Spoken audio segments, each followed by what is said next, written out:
మున్సిపాలిటీల chairman ఎన్నిక ప్రక్రియ ఈ రోజు తీవ్ర ఉత్కంఠ మధ్య కొనసాగింది. మొత్తం 11 మున్సిపాలిటీలకు ఎన్నిక ప్రక్రియ వాయిదా పడగా ఈ రోజు 8 మున్సిపాలిటీలకు ఎన్నిక ప్రక్రియ కొనసాగింది. ఇదే అంశానికి సంబంధించి మరింత సమాచారాన్ని తెలంగాణ బ్యూరో చీఫ్ సుధాకర్ అందిస్తారు. సుధాకర్ చెప్పండి. మున్సిపాలిటీలకు సంబంధించి నిన్న వాయిదా పడ్డ మున్సిపాలిటీలకి ఇవాళ ఎన్నికలు జరిగాయి. 11లో 8 ఎన్నికలు జరిగాయి.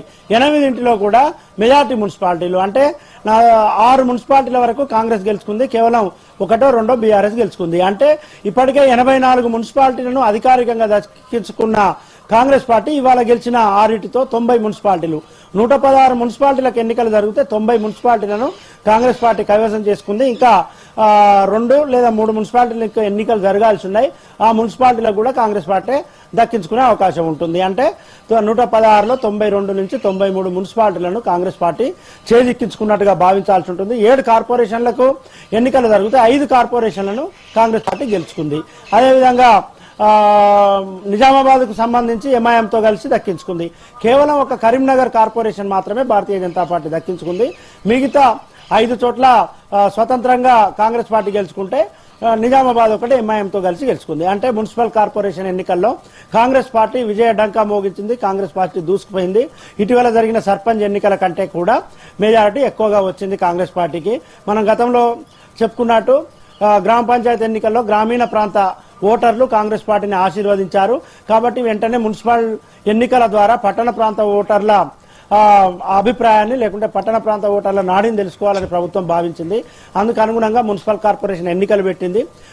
మున్సిపల్ కార్పొరేషన్ ఎన్నికల్లో కూడా 90కి పైగా శాతం మున్సిపాలిటీలను కార్పొరేషన్లను కాంగ్రెస్ పార్టీ కైవసం చేసుకుంది. అంటే దీన్ని బట్టి పట్టణ ప్రాంత ఓటర్లు అదేవిధంగా గ్రామీణ ప్రాంత ఓటర్లు కాంగ్రెస్ ప్రభుత్వంతో ఉన్నారు. ప్రభుత్వం చేస్తున్న అభివృద్ధి సంక్షేమం పట్ల సంతృప్తిగా ఉన్నారని భావించవచ్చు అనేది రాజకీయ వర్గాల్లో చర్చ జరుగుతుంది.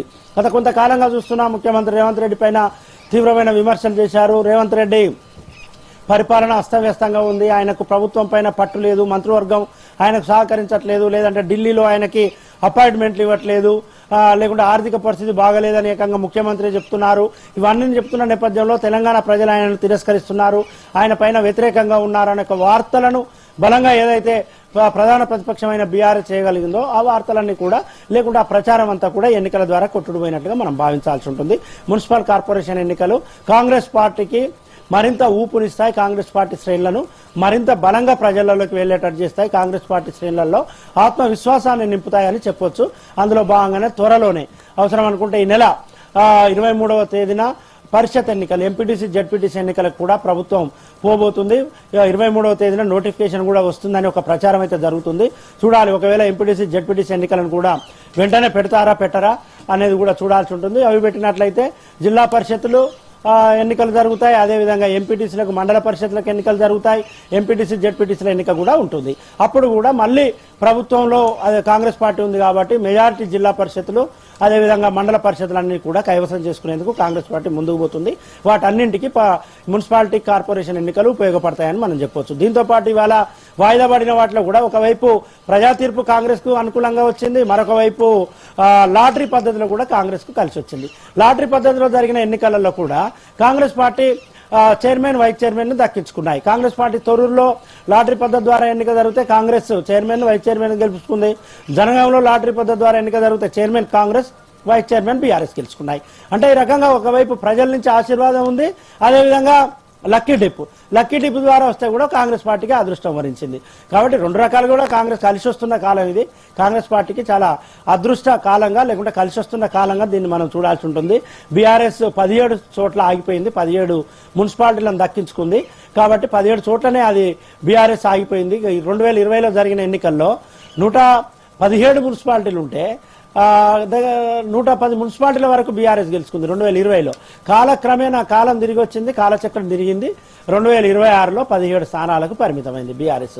భారతీయ జనతా పార్టీకి సంబంధించి భారీ ఊరట లభించే అంశం ఏంటంటే కరీంనగర్ కార్పొరేషన్ గెలుచుకున్నారు. బండి సంజయ్ కేంద్ర మంత్రి ఉన్నారు ఇక్కడ.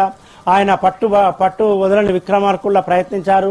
ప్రచారంతో మొదలుకుంటే పోల్ మేనేజ్మెంట్, ఆ తర్వాత జరిగిన మేయర్ డిప్యూటీ మేయర్ ఎన్నిక వరకు ఆయనే ముందుండి నడిపిస్తే Karimnagar mayor deputy మేయర్ను Bharatiya Janata party దక్కించుకుంది. Right, thank you Sudhakar.